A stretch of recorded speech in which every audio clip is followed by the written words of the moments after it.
snack? Women these days are so disrespectful. Sorry, just simply can't contain my excitement. Okay, proceed. Have you heard about the insane asylum on Blackwells Island? Well, there are several rumors of abuse and neglect by the staff. I would like to go in from the inside as a patient, then write an article describing what I discover. No, it would be irresponsible of me to send one of my own staff members into a place like that. It's dangerous in there. You could get hurt. That's exactly why I need to go. Women suffering from mental illness are underrepresented and underserved. They are unlawfully put in these tyrannic, unjust facilities trapped by the system, and it is my obligation to communicate their corrupt conditions to the world. Okay, if you insist. Thank you, sir.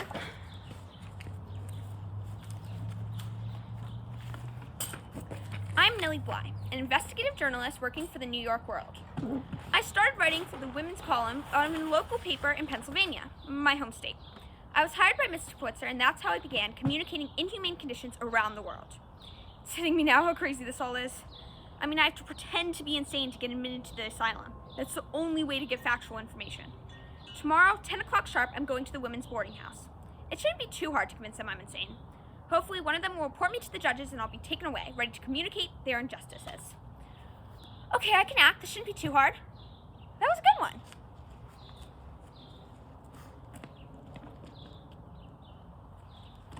Oh, hello, my dear. Welcome to the women's boarding house. What's your name? Hello, I'm... Can you not even remember your own name? Relax, I'll be back in a second. Ruth! Ruth, you will not believe this. A woman just walked in who can't even remember her first name. We got a loony on our hands. I'll call the sheriff as soon as we get her settled. They might not be able to come until morning, but cheers to another Blackwell couch. I'm sorry about that, dear. Call me if a room available up above. Wonderful.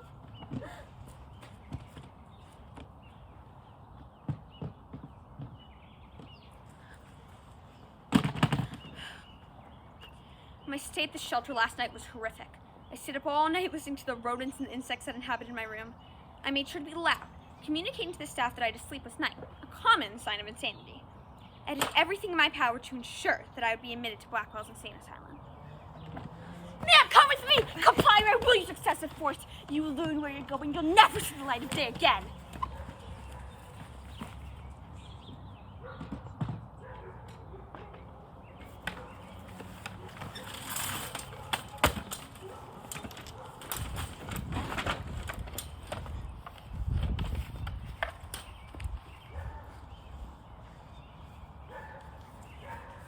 Welcome to Blackwell's Asylum.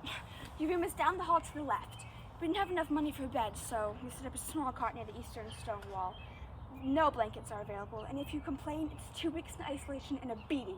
Now eat before your food gets cold. But sir, there's a spider in my food. Before you start to think you run the place, let me tell you our rules and regulations. Every morning you'll wake and get breakfast. The next activity is the sitting period. You'll sit for however long I see fit with your back straight. Maybe 2 hours, maybe 20 minutes. Who knows? Then you will then be permitted a single ice bath with the other women. You will all share the same towels and water. If I catch word that you've complained or communicated your injustices, I'll beat you myself. Oh, and if you need medical attention, the doctor's door is always open. I'm sure he'd be happy to get his hands on a pretty young girl like yourself. But sir! 30 minutes! Talk back and it'll be longer.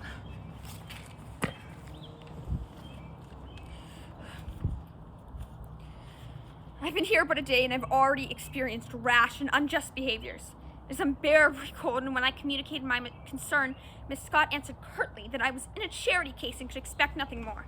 I caught glimpses of injecting morphine into women's arms, physically making the sane insane.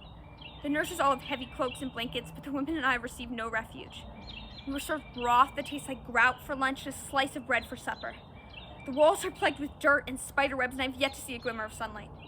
The doctors, they're horrid things. They know nothing and act on no experience.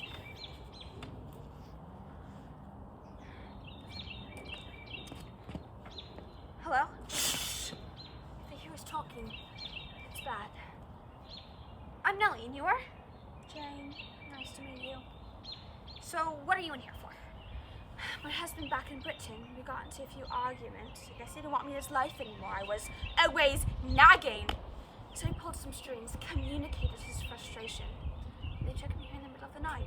I was scared, Millie, but I'm used to it by now. 672 days and counting. You're sane. You're mentally stable. That's corrupt. If anyone should be in here, it's your husband. I'm so sorry you had to go through that. Hardly any of the women here are insane. We're meshes of angry doctors and rash husbands. The immigrants have it especially rough. Men in this society don't seem to understand that the world doesn't revolve around their grotesque American ideals. Other languages exist. That's awful. I'll do anything in my power to help. Wait, help? How can you help? You're in the same boat as the rest of us. Right? Yeah. Same, just like the rest of you guys.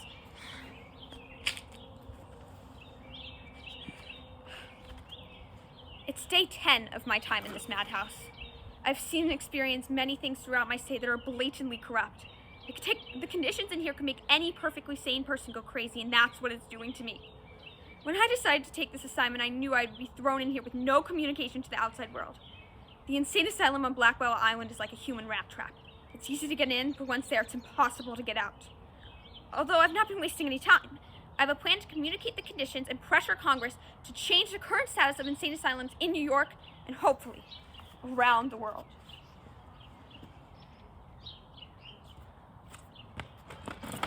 Mr. Putzer! Oh my God, the conditions here, they're hard to withstand. I need to start publishing and writing and communicating my essay. Calm down, Nellie. Deep breaths. Our legal team is here to take you home. We're just happy you're safe and well. I can't wait for you to start communicating your articles. Change needs to happen. You'll help the woman reach a more equitable level of care. You'll even make the guidelines for who are admitted stricter. You'll pressure the staff to give the woman the necessary resources they need to survive, like beds and blankets and towels. You'll communicate every one of their injustices.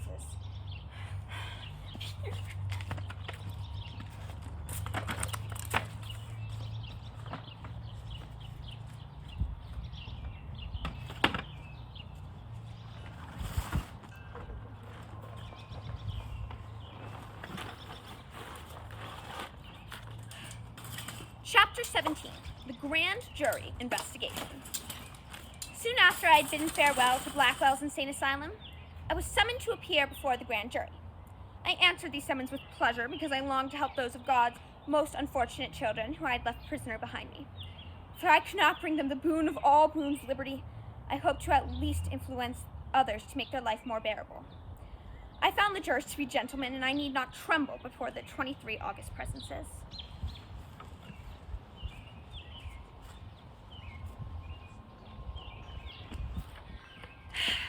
Nellie Bly paved the way for mental institutions around the world, creating change for not only the present, but the future as well.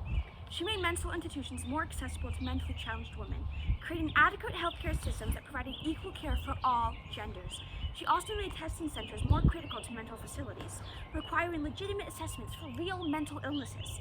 Women were thrown into these facilities, many of whom lacked any illness at all. She showed women that they could hold power positions and work in predominantly male fields. She changed that for the future care of women. My article reached hundreds of thousands of people. It made change. Funding for mental institutions drastically increased, and staff now had to be thoroughly checked and credible to work. The institutions themselves received many more resources to help adequately care for the mentally challenged women inside. And the women, I hope their lives are better because of me. I said I could, I would, and I did.